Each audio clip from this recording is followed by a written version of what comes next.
Okay, we are 48 days out from the meet, and we are not going to be running the normal vlog today because if you listened to the newest podcast episode that came out, you'll know that I jacked myself up a little bit on yesterday's squats. And I figured it'd be better for you, it'd be better for me if we did a little bit of post screw up reflection on what I was thinking and what I was neglecting to think about yesterday that contributed to the silly little mistakes that I made that caused a little bit more of a boo boo than I would have wanted. And I think like the first thing to acknowledge is from the first warm up set, shit was feeling freaking insane.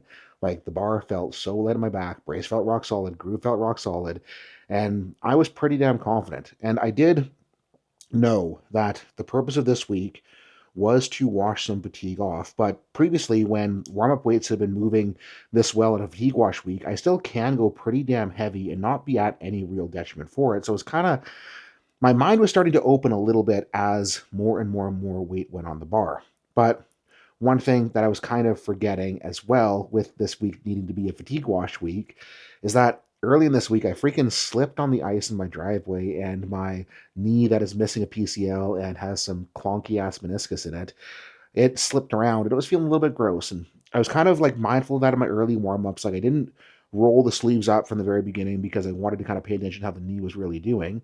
And I was surprised that it felt as solid as ever on the way up. And when I got to my 605 warm up, which is kind of like my FAFO set right now in sleeves, like 605 is a set where if I move it well, like we know that we can have a pretty damn good day. If 605 feels sluggish, I'll know to be a little bit less aggressive with my temp selection from there on out. And on that 605 set, it moved better than last week's free squat did with 605. So I was like, okay, moved better than last week.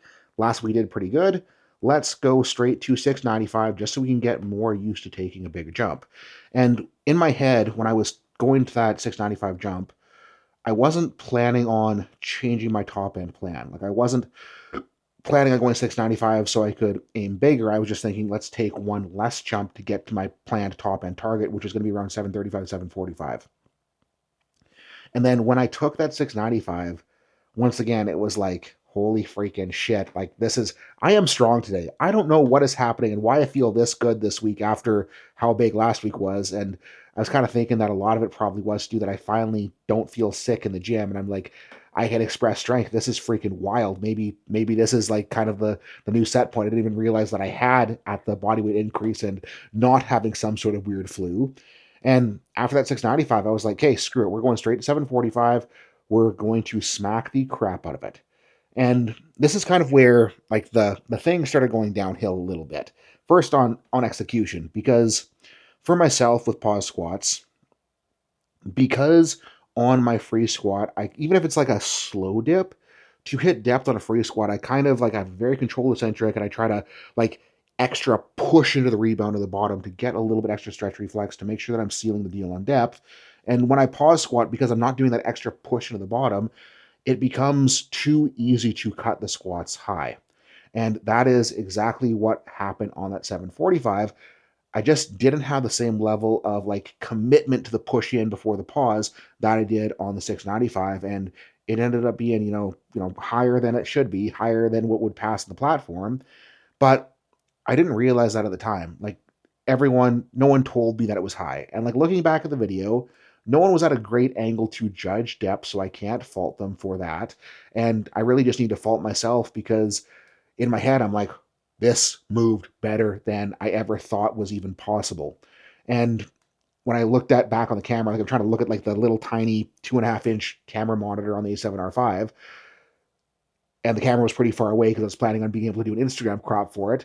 Like it didn't look high. Like it looked like my squat looks, and I was like, oh, dude, we're freaking on today.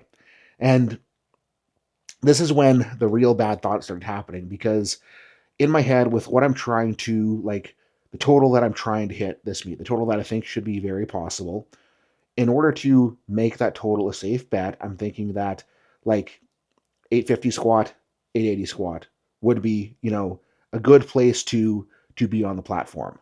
But that 850 to 880, like that's not that far off of, thinking like, 880 to 930 type range going on squats. And then the idiot sitting there thinking about whether or not he should go up is like, well, if I pause squat 785 on week 1 of a wave and move it well, I might have a shot at something really freaking big.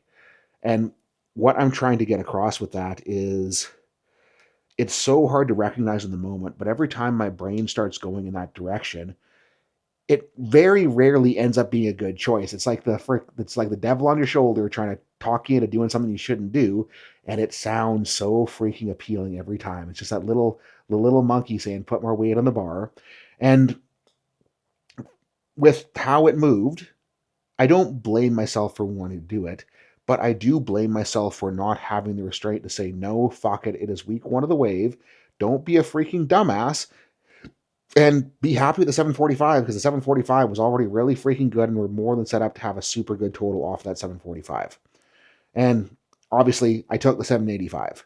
Eccentric, it felt pretty damn light for being 10 pounds heavier than the free squat we took last week. And when you were exceeding the weight that you took on a week 3 on the next week 1, like that's kind of a sign that you are fucking up. And I should have clued into that a little bit harder, a little bit sooner.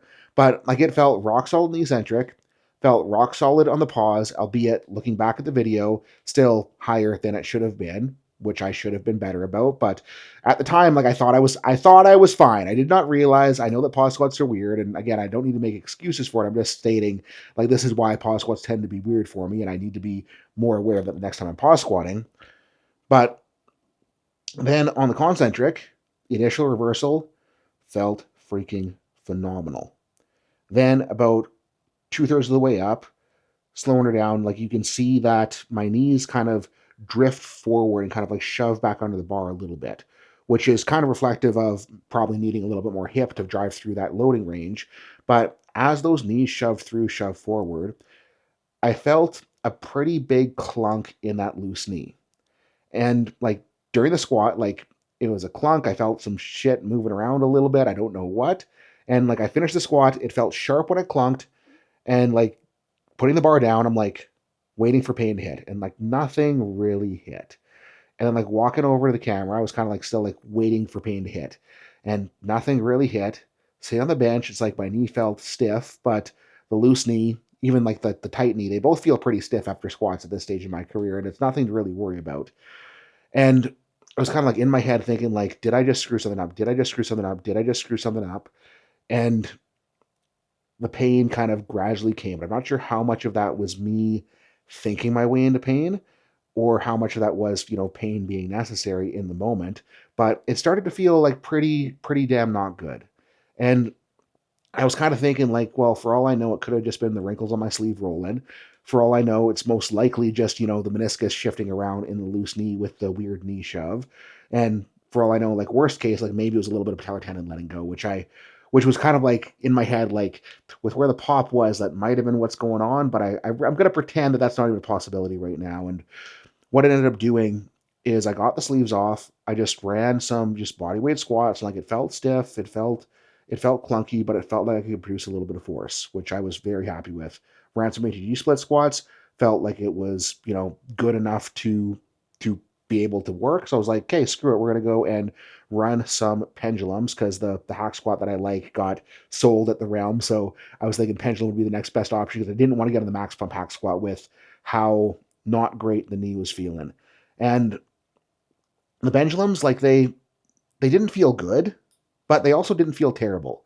And something interesting happened. I think it was my last warm up, might have been my top set of pendulums, but I had like a really big clunk, like popliteal region of the knee on my second rep of the set. And like after that big clunk, it was like, oh, my knee's feeling like it's moving again. It kind of has me thinking that it probably was more of a meniscus shift that I felt kind of oscillating through the knee than anything like actually bad happening. But like at that point, I was like, okay, we're pretty damn okay. We're pretty damn okay. I didn't totally screw things up, but I don't know. Like it's still just frustrating to be sitting here and having to talk about this and having to say that I made this mistake. And the biggest reason I want to talk about it is this is a mistake that I need to be more aware of. And like I said, it is so hard. I know so many lifters that have been in a similar spot in their training where things are feeling good and they just keep putting weight on the bar. They keep putting weight on the bar. They keep wanting to see what they can do. And I think that the biggest thing that I need to be mindful of is that rushing it, thinking that I don't have to play by the same rules as everyone else, like it never works out well for me. And the reason I'm talking about this, the reason I'm saying this is I want to be able to reinforce not only to myself, but to you guys that forcing progress faster than we need to. Obviously, we want to progress as fast as we can well. But when we are, taking 70-pound jumps from where we started the last wave, we gotta be cluing in to ourselves that we are making a little bit of a bad decision. And I think that, with how the knee is today, I definitely am leaning towards like it is just like the shifting around of the loose knee. Nothing major, I don't think, did anything bad. It's just that shit moved under the squat bar.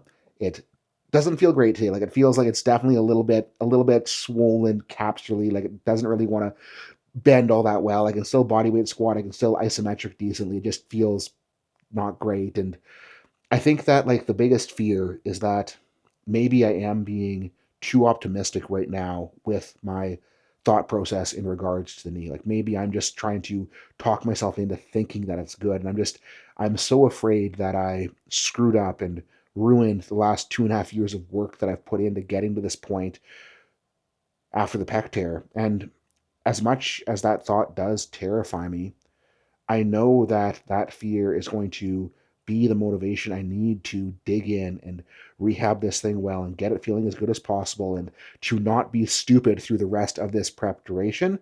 And if we can do that, like I know that absolute worst case, like we're gonna token a squat but still PR a bench, which will be like the meaningful milestone to hit post pec tear. So I don't know. I'll shut up and stop rambling. Appreciate you guys for watching and putting up with my idiocracy sometimes. But the hope always is that if I can be transparent about the mistakes that I make and not try to hide the bad training sessions, it will help you guys have more better training sessions for yourselves.